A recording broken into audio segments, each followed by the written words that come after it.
Hello, sisters. I have been listening to all of my clients and my followers, and I've heard you.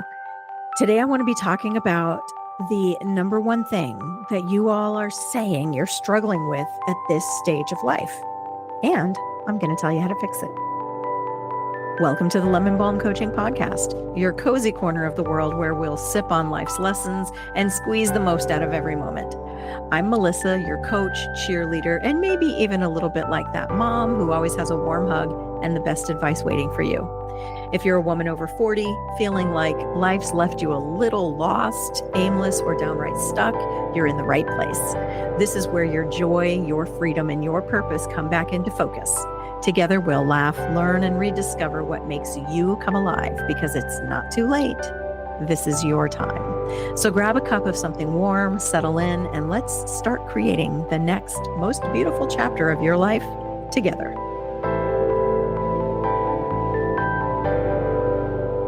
When people come to me, they come to me with this question about what do I do with my empty nest? I feel empty now that all of my kids are grown, and what do I do with that? And this is actually a question that I keep asking myself, and I've been asking myself this question for several years, what is it that actually makes a family a family? And I think this is a really appropriate question to be asking these days because there are so many different versions of what a family is. And I think, when a lot of people think of family, they just think of a mom, dad, and the children that they bring into the world. But there's more to it than that. And what is it that makes a family? What is it that actually creates the ties that bind us together? It's a good question, a question I think that's worth answering, a question I think that's worth really thinking about, really pondering, because I have 4 kids and I have 5 grandkids. And 2 of my kids are through adoption and 2 of them are by birth. And all of my grandkids come from my adopted children. But it's really interesting because throughout the years, we've never really thought about them as being my adopted children. At least I've never thought that. And I don't think they have either. Whenever people would see us together as a family, when all the kids were living at home, they would be shocked to find out that the older 2 were my adopted children because I treat them no different. I love them no different than the 2 that I gave birth to. So what is it? What is it that makes that possible? What is it that binds us together? What is it that creates that tie?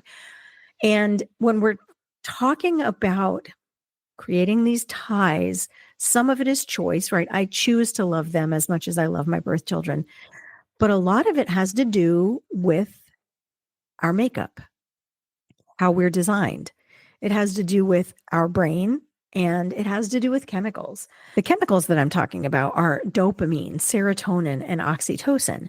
And all of these are the really feel-good chemicals that your brain releases when you're experiencing positive emotions. So dopamine is often called the happy hormone. It's released when you experience anything that's pleasurable. So it could be good food like chocolate cake, hello, or peanut butter, yes. Or it could be sex. Sex releases dopamine when you have that close intimacy with another person. Or even being praised can release dopamine into your system. So good experiences release the happy hormone. And then there's also serotonin, and this is known as the feel-good hormone. This is the one that helps prevent depression and anxiety. And releasing serotonin into your bloodstream is like an antidepressant. So serotonin and dopamine. And then we also have oxytocin. And oxytocin is known as the love hormone. When you give birth to a child, your brain floods your body with oxytocin so that you will bond with that child. It is how we are designed. It is for survival. We have to bond with the child that we birth because that child can't survive without us. So it's important to have all of these chemicals released into your body, and that is what creates those bonds. It's those chemicals being released into your body, creating those bonds. So whether your child is a foster child or an adopted child or a child by birth, all those hormones have a really big part to play. And that's a huge part of what ties us together, what creates those bonds. Because, like, I have friends that I look at as family members and I treat them as family members. They're like family to me. And how is that possible unless there's something that happens more than just giving birth? I don't think giving birth is what creates family, because how many women give up their children for adoption? How many women neglect their children? I mean, there's a lot that creates a family, and it's more than just birth. It's choice, and it's also those chemicals being released into your bloodstream. One of the things that I told my kids when they were younger is that they get to choose.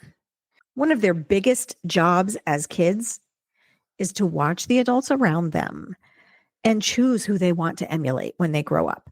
I told them, you might see something in me that you can't stand, and you think to yourself, I don't want to do that when I grow up.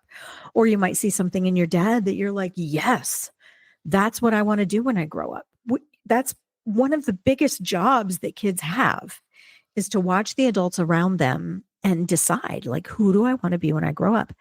But even as an adult, you get to choose. I was working with a client several weeks ago, and she doesn't have that great of a relationship with her mother, like so many of us don't. The mother wound is very, very real. Not everyone has a perfect, beautiful relationship with their mother. And being able to help her see and help her understand that she actually can choose who she allows to speak into her life, that was really huge for her to make that realization.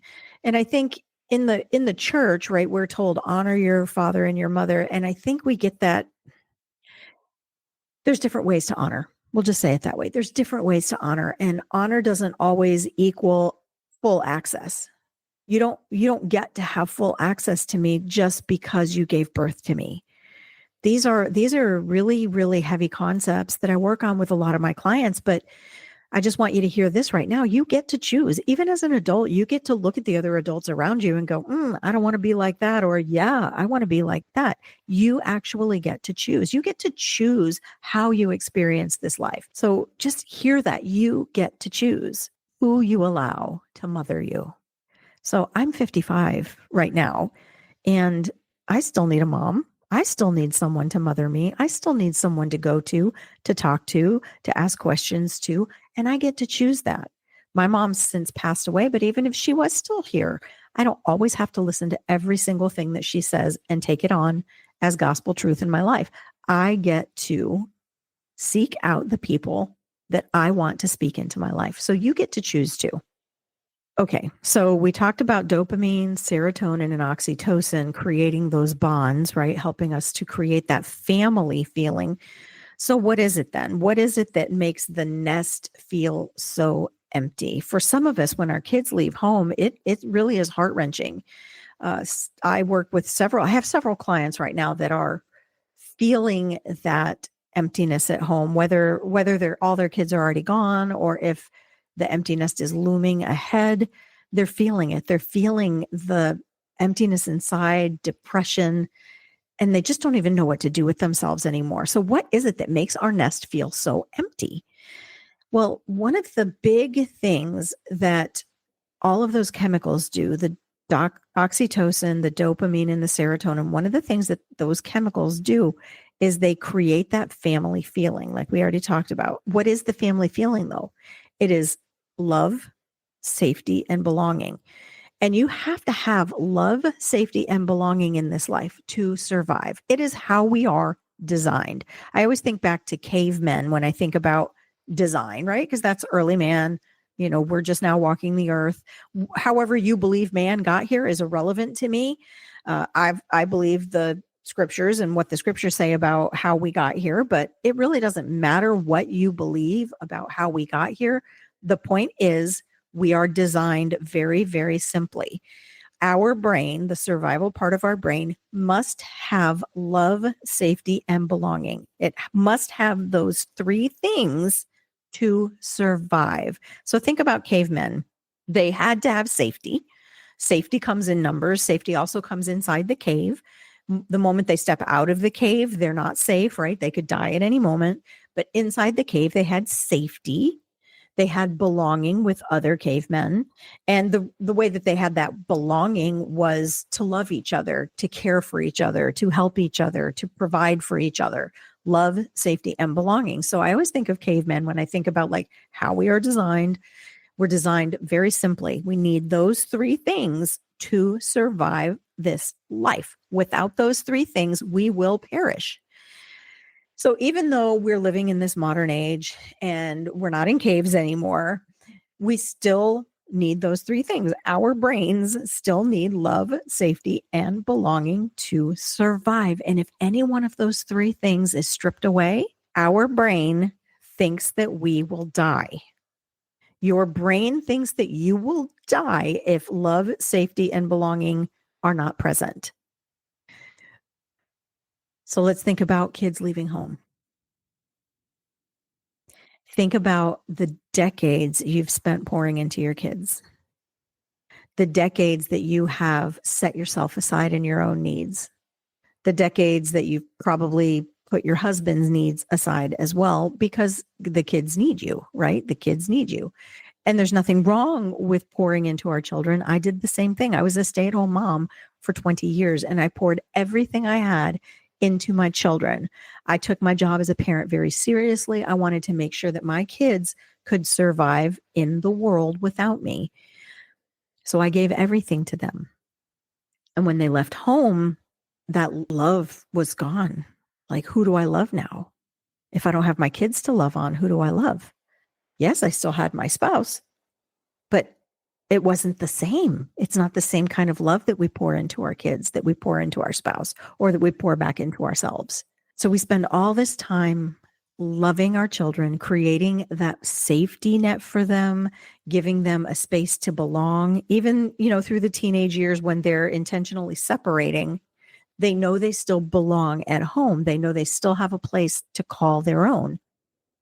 And as our kids start to leave, as they drive away and we're standing in the driveway crying our eyes out and our husbands are trying to console us, our husbands don't understand. In general, they don't get it because they haven't done what we've done. We've spent all of our energy pouring into those children, pouring into our kids. And when they drive away, that part of our brain that needs love, safety, and belonging feels it all being ripped away. And it believes that it will die. Consciously, we know that's not the case. Consciously, we know we're not going to die just because our kids drive away. But because of how our brain is designed, our brain believes death is imminent. Without that love, safety, and belonging that we have spent decades fostering, it believes we're going to die. And we're just standing there waving our kids goodbye. And we know that they're leaving. We know that it's good for them. We know it's the natural next step. But that part of our brain is freaking out. So that's what makes our nest feel so empty. It's that our brain believes we're going to die without our kids being at home. Consciously, we understand it's the next step. We've prepared them for this. But that part of ourselves, that part of our brain doesn't understand. It can't understand because its whole purpose is to keep us safe. Its whole purpose is to keep us alive. And when love, safety, and belonging are driving away, it feels like it's going to die. And like I said, our husbands don't really get it. They can't console us because it's not a conscious thought. It's not a conscious process. It's all part of that survival brain. It's underneath the surface. And most of the time, we don't even know what's going on. We just know that we're falling apart, right? So how can you fix it? What can you do to make that empty nest not feel so empty? There's a word. It's one word. I'm going to tell you the one word. It's intention. The word is intention. That is how you can make your empty nest not feel so empty, is with intention. So wherever you are on the spectrum of life, whether your kids are still at home, maybe older, preparing to leave, go off to college, go off into the world, whatever it is that they're going to do, or your kids are already gone, regardless of what stage you're in, with intention, you can make this better. With intention, you can make your empty nest not feel so empty. But what are you going to be intentional about? Is it just a thought process? Are you manifesting something? Like, what are you doing? You're connecting. Through intentional connection, you can help that emptiness not feel so empty. You can create love, safety, and belonging elsewhere in your life. You can create it with friends. You can create it with your spouse. Now, if your kids are still home, start now. Don't wait until your kids leave to do this. Start now. If they've already gone, start now. It's not too late. I want to share with you something that my Aunt Kathy said. I hope everybody in the world has an Aunt Kathy, because my Aunt Kathy is really amazing. She was an air hostess back in the 60s, and she stayed doing that throughout her life, all the way up to retirement. She chose to not have any kids, but instead to pour into her nieces and nephews, which, I mean, we're all just so grateful for. Everybody should have an Aunt Kathy in their lives. But one of the things that Aunt Kathy said to me, and this was before I ever got married, it was before I had kids, way before my nest was empty. And I don't even know if she realizes the impact that this had on me. But one of the things that she said to me was, foster your connections with your girlfriends, because men will come and go, but your girlfriends are there for life. And I mean, just science alone, men, don't live as long as women do. So if you are married to a man, more than likely he's going to pass away before you, and you're going to be left again without love, safety, and belonging. So foster your connection with your girlfriends, because girlfriends are there for life. And I have to tell you, I've seen this for her. I've seen this in her life. She is in her 80s right now. Her husband has passed away several years ago, and her friends sustain her. Her friends give her that love, safety, and belonging. She has friends that will drive hours and hours and hours to see her. She has friends that she goes out with every night of the week and just enjoys their presence. Create connections outside of your kids. And I know this is not easy. I don't know if I could have done it. I was so involved in my kids' lives. I call it my mom bubble. I was in my mom bubble for over 20 years, and everything I did was for my kids. Start now fostering those connections with your girlfriends. Create that love, safety, and belonging outside of your kids. Even if it's just once a month, set aside time to get together with your girlfriends. Set aside time to build those connections, because that is going to make it, it's not going to make it perfect, right? Your kids are still going to leave home. It's still going to hurt, but you'll have connection outside of your relationship with your kids. You'll have love, safety, and belonging that is just yours. Are you ready to deepen your connections? In a world filled with distractions, building meaningful relationships can feel harder than ever, but it doesn't have to be. I've created 10 tips for connection, a simple, practical guide to help you strengthen your relationships, communicate with authenticity, and build bonds that truly matter. Whether it's with your family, friends, or even just yourself, these tips are designed to inspire connection in a way that feels natural and fulfilling. So download your free copy today and start creating the meaningful connections that you've been craving in your life. Maybe you haven't been craving them, but they are connections that you need to create that love, safety, and belonging in your life outside of your mom bubble. So let's make connection a priority again. So that's it. Create connections with intention.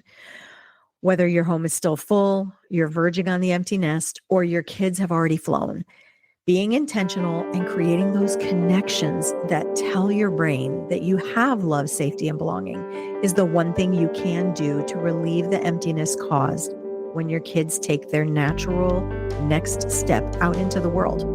Connect. Allow that dopamine, serotonin, and oxytocin to flow. Thanks so much for spending a little time with me today on the Lemon Balm Coaching Podcast. I hope you're walking away with something that sparks joy, hope, or a fresh perspective for your journey. If you loved today's episode, let's keep the conversation going. You can find more inspiration, coaching tips, and resources over at my website, lemonbalmcoaching.com. Don't forget to follow me on social media for encouragement and updates, and you'll find me on Instagram and Facebook at Lemon Balm Coaching. And hey, if you're looking for a supportive, uplifting community of amazing women just like you, come join us in the Reignite Your Flame Facebook group. It's a safe, welcoming space where we share, grow, and cheer each other on. And you can find the link on my website or just search for Reignite Your Flame on Facebook. Remember, honey, just be yourself. The world needs what only you have to offer. Take care, and I'll see you in the next episode. Hey, friends, I want to share with you something that covers all aspects of my business: coaching, aromatherapy, and energy work. Alternative Balance is a liability insurance for you and your business. It offers affordable, instant liability insurance for professionals in the fitness, beauty, and wellness industries. When you join Alternative Balance, you get instant access to exclusive benefits to protect and grow your business. Things like a friendly and available 5-star support team, 24/7 access to your account, templates and waivers, discounts on partner services, collaboration with over 14,000 other industry members, and more. Alternative Balance is a mother-daughter owned business providing ethical and reliable liability insurance. You can check out Alternative Balance at my affiliate link in the show notes. If you've been trying to figure out what to do to make sure you and your services are covered, check out Alternative Balance today. For just $269 a year, you can have the peace of mind knowing that you and your business are safe and covered just in case. As a coach, aromatherapist, and energy worker, having one policy that covers it all just makes sense. I had insurance with another group, but it only covered me as an aromatherapist. There are over 800 covered modalities, from A, animal services, to Y, all things yoga. And if you have employees, they can be covered too. Alternative Balance does it all. Check out the link in the show notes to see all that Alternative Balance can do for you and your small business today.